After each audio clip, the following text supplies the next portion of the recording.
when you buy like that, 'cause you're in Orlando, like, and that's why one of the problems we had is, we're based in New York, so I wanted to keep it to the Northeast, and there's all different reasons why it doesn't make sense anymore. But you're in Orlando buying in the Midwest. How frequently do you travel to your parks? What type of systems do you, for quality control and or operationally? Because, I know a lot of our deals on the multifamily side, third party management it's what it is, right? And it fits for a certain unit count. Is there a size property, or what do I won't buy a 30 lot park unless I know it's 50 or more now, but is that 50 that number to really operate it efficiently? Or, as long as it's within an hour of another park, I could set it up. Can you speak to those points? Because I think that's, a very big part of this. It's more hands-on operationally, I believe, than some other product classes. So I think people will have to know that.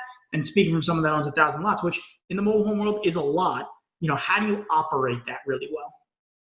Yeah, great questions. So we have our own management company, and you got to gain scale. So owning 30 lots, you're not able to afford an on-site manager in that community to be your eyes and ears, because it's a very part-time job, and the revenue coming in won't support having an employee there. So on properties that are 50 units or higher, you're able to give the on-site manager a healthy wage to be your eyes and ears, your point of contact. And those on-site managers are the lifeblood of the community. A good community can turn into a bad one really quickly if the on-site manager is not doing their job and issuing violations, if people are trashing their lots, and if people aren't paying. We're in a collections business just like you guys. We got to collect rent, we got to issue notices on time, and if those don't happen, we're not gonna be successful. So we have on-site managers that live in all of our communities, and they, help us. They're basically our eyes and ears. We have an off-site, corporate team that works, out of Orlando here, and then we have a regional manager that's out of St. Louis. That between myself, my head of operations, and our regional manager, we each visit our parks. One of us visits the parks every quarter. So every 3 months, we're getting inside of these properties, doing a drive-through, looking for liability hazards, looking for violations, and, looking for improvement points. So that's a real baseline view of our operation. There's not a ton of third-party management companies that you can go hire to manage a mobile home park. They're just really not built for it because it's more hands-on. We tried it with one of our communities in Indiana, and it crashed and burned. It didn't work out. It was very high. How do you put this? It was just, there was a lot going on, and they couldn't keep up with the demand. So, typically there shouldn't be a lot going on. There should be 4 to 5% turnover annually with our tenant-owned homes, and it should be very low maintenance, because our business model is not to own the mobile homes themselves. It's just to own the land underneath of them. So if there's an AC unit that goes out or a roof that needs to be recoated, the tenants need to pay for those to get those maintained. And with that, there should be a little going on. But during the infill process, when we're bringing in homes, we're selling homes, we're improving the park that we just bought, hiring a third-party management company is very difficult, because you're entrusting them versus a boots on the ground person that's there every day to give you feedback on the property's performance. So yeah, you don't find a lot of third-party management companies. And it is very, very hands-on, so that's a good little background for you. Awesome. Yeah, I think it was interesting too, when you touched on the stigma part of it, because I think that probably does play a big role in a lot of not only investors' minds, but just like what this entails, because, I'm sure a lot of people think of manufactured homes. They go, oh, a mobile home park or a trailer park. And then they think of, the stereotypical like 8 Mile, like from Trailer Park Boys, Exactly. And that's, does that exist? Of course, but so do D-class apartments, and none of, that's not what we invest in. There's all different levels, and there's, manufactured communities that you wouldn't even know they are. You would think they're just single family homes. You would have no idea because they're beautiful. They're brand new. The interiors are great. I have a relative that lived in one out in the Midwest, and you'd never know unless, you actually knew. And what does it really matter at that point? It's just, you don't own the land. So, I think people's perception of what it is just off from reality, because if you're not in it and you're not exposed to it, your only exposure is through what the media portrays, and it's just not an accurate representation, or it hasn't kept up with what has been going on the past several years as people have bought these things and put some money into it. Have you seen like that be a trend? Like as this has become more popular, has like the overall quality of parks been steadily improving in your eyes so that the perception of these is changing? Or is it just there's always just been a misperception? Yeah, I think it's a slow process. And, like we said earlier, like 80% of these mobile home parks are still owned by the mom and pop owners that are not really reinvesting in these assets. They're trying to pocket as much as they can out of them. Mm-hmm. So it's slowly starting, but the stigma still hasn't changed. It's very strong. And I have a funny story about that. My very first deal, I was looking to, for a partner to bring the money to do the deal. And I set up a lunch with like the richest guy my family knows, right? Like this guy like has the Ferrari, he has the beautiful house on the lake, like this guy he's the richest guy my family knew. He luckily like coached my little league basketball team when I was a little kid. So I went and met with this guy at a nice place for lunch, downtown Orlando. And I had a whole business plan, a pro forma for this mobile home park. And I said, hey, look at these returns. They're like 25% plus returns on this park near St. Louis. And I'll never forget what he said. He said, Andrew, I love you, but there's no way I'm investing in a trailer park with you. It was just the instant stigma of like, buying a trailer park that really turned him off. And it wasn't something sexy that he could tell people at the country club that, hey, I invested in a trailer park. But that deal, ended up being a home run with the guy that did invest with me. And, we were able to turn it around in 18 months. And the total return was above like 150%. So the stigma's strong. I think it'll be a slow process. But if you look at the communities that have been, reinvested into and the deferred maintenance has been taken care of, they're slowly starting to improve and to, really become nice assets that people enjoy living in and are well taken care of. So we're excited for that as that process continues to happen.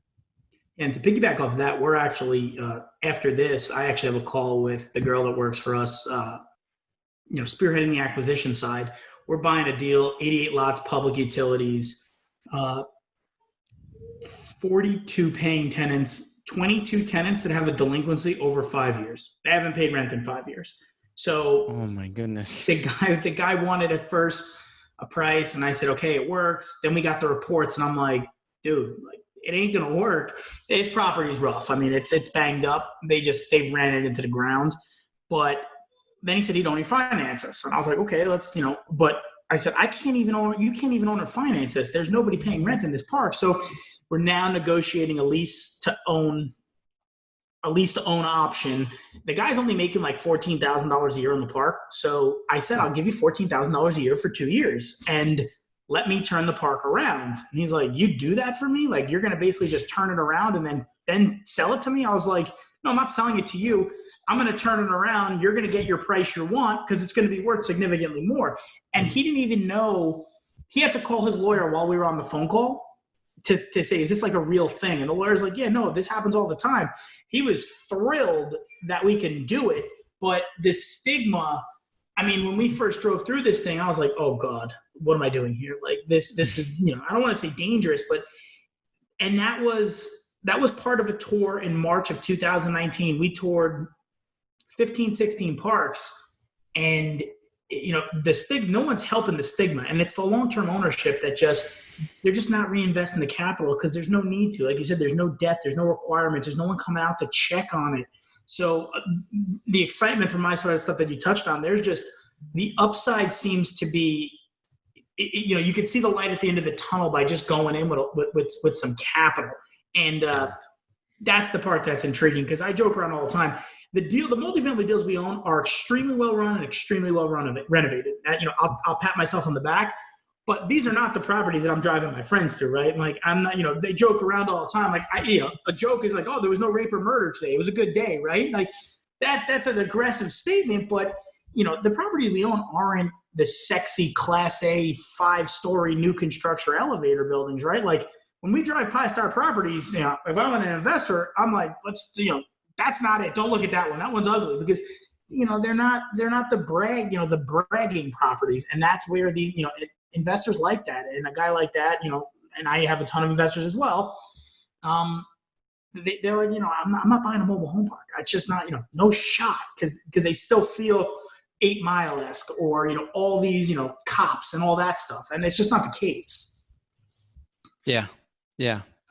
But, with these properties, starting to be owned by new owners and institutional owners, I'm optimistic. I think that these properties will be turned around, and we will provide more affordable housing units for the country that desperately needs it. So I'm excited for the future. So I have a question, because that's interesting too.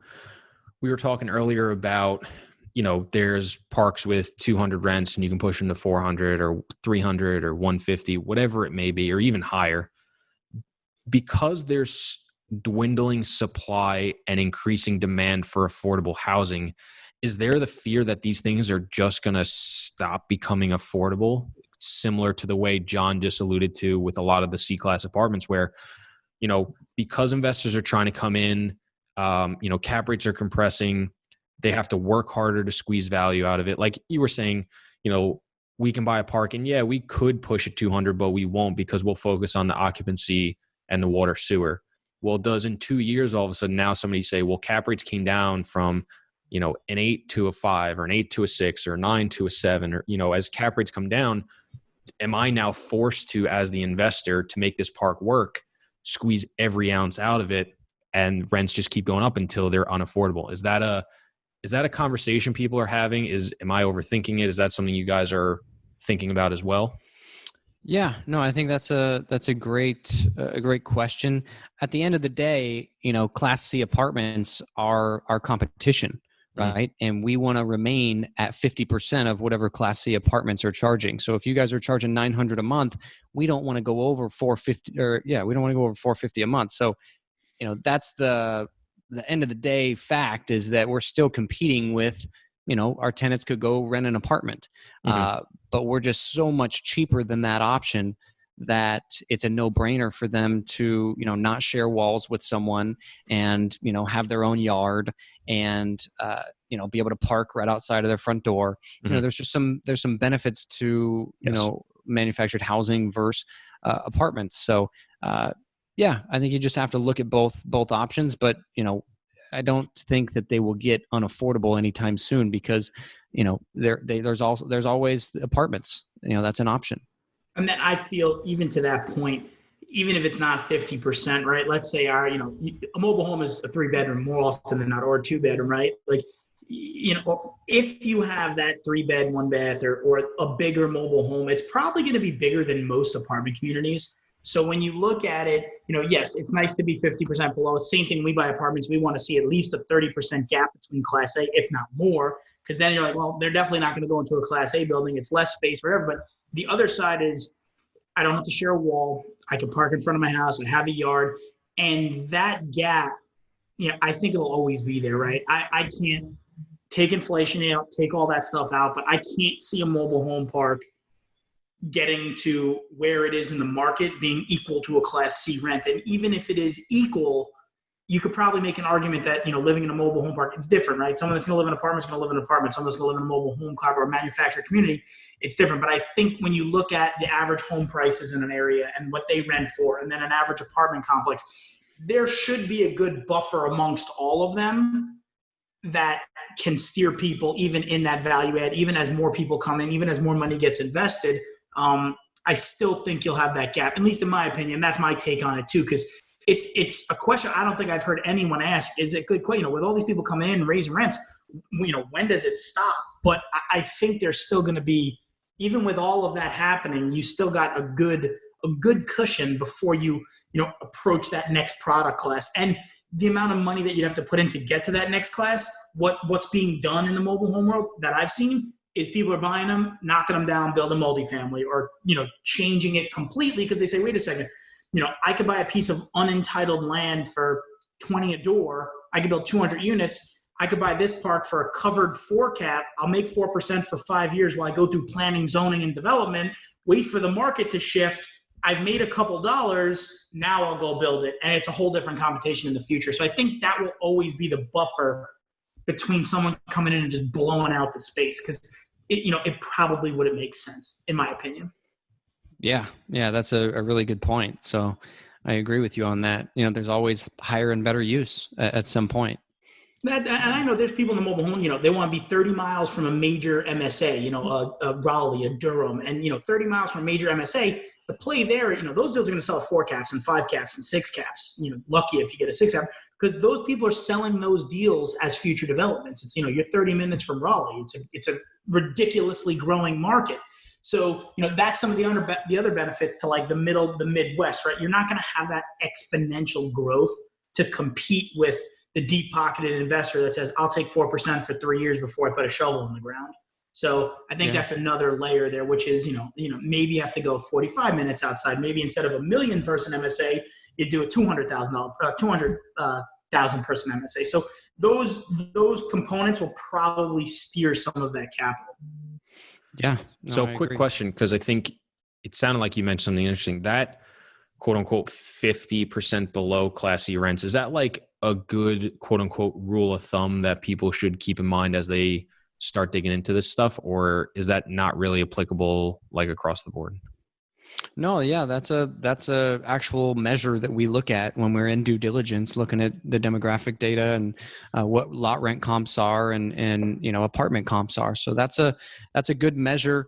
Some of the other things we look at is like a metro with 50,000 or more population, looking at an average home price of 100,000 or higher, and looking at an average home income above 40,000. Those are some measures that give us an idea of the type of tenant class we would be dealing with in that market. So that's awesome, thank you. So when you look at that 50% below apartment rents, is it that 50%, is that just lot rent, or is that lot rent plus what it costs them to finance the purchase of the home? Or that's just lot rent. Okay. Gotcha. I wasn't sure because I know, obviously homes go for different prices. They get different debt on it. Payments are different. I wasn't sure. Do you guys then factor that into the cost for somebody to ownership versus other stuff? Or because it's so variable, it's quite frankly very tough to even calculate and compare to a rent?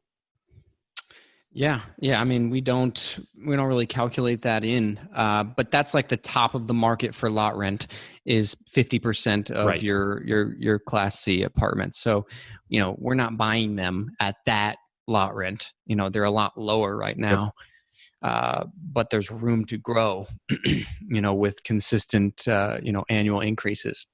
But and even the financing component, right? If the lot rent is one component of, the mobile home, what I realized that there's like 17 businesses in one. You have like the lot rent component, the park on home component, there's a lot of moving parts and a lot of levers to pull. But if someone's going to buy a house, that more compares to what houses in the area sell for. Because if they can get a mobile home park for 30 grand, 50 grand, 17, whatever it is, that piece, how that compares to can they go buy their own stick-built house, right? And that metric is probably something that, I don't know, you look for a lot of tenant-owned homes, but in an area where you're going to bring in homes more often than not, you're either going to buy the home, bring it in, or use a 21st to finance the home, something like that. But the metric there you probably want to look at is, what homes sell for. Because if they can go buy a stick-built house for 30 grand, the mobile home world's probably not going to work, or it's going to be a totally different community. So I think that's the component there. And correct me if I'm wrong. No, yeah, that's 100%. You're accurate there, because you could buy a brand new manufactured home from the factory floor for around 30 grand, and then if the average home price is 30, 40 grand, stick built, that's going to be a better option for you. So that's why we look at the average home price, and we want those to be 100,000 or higher, which is very common in metros that have 50,000 population or higher.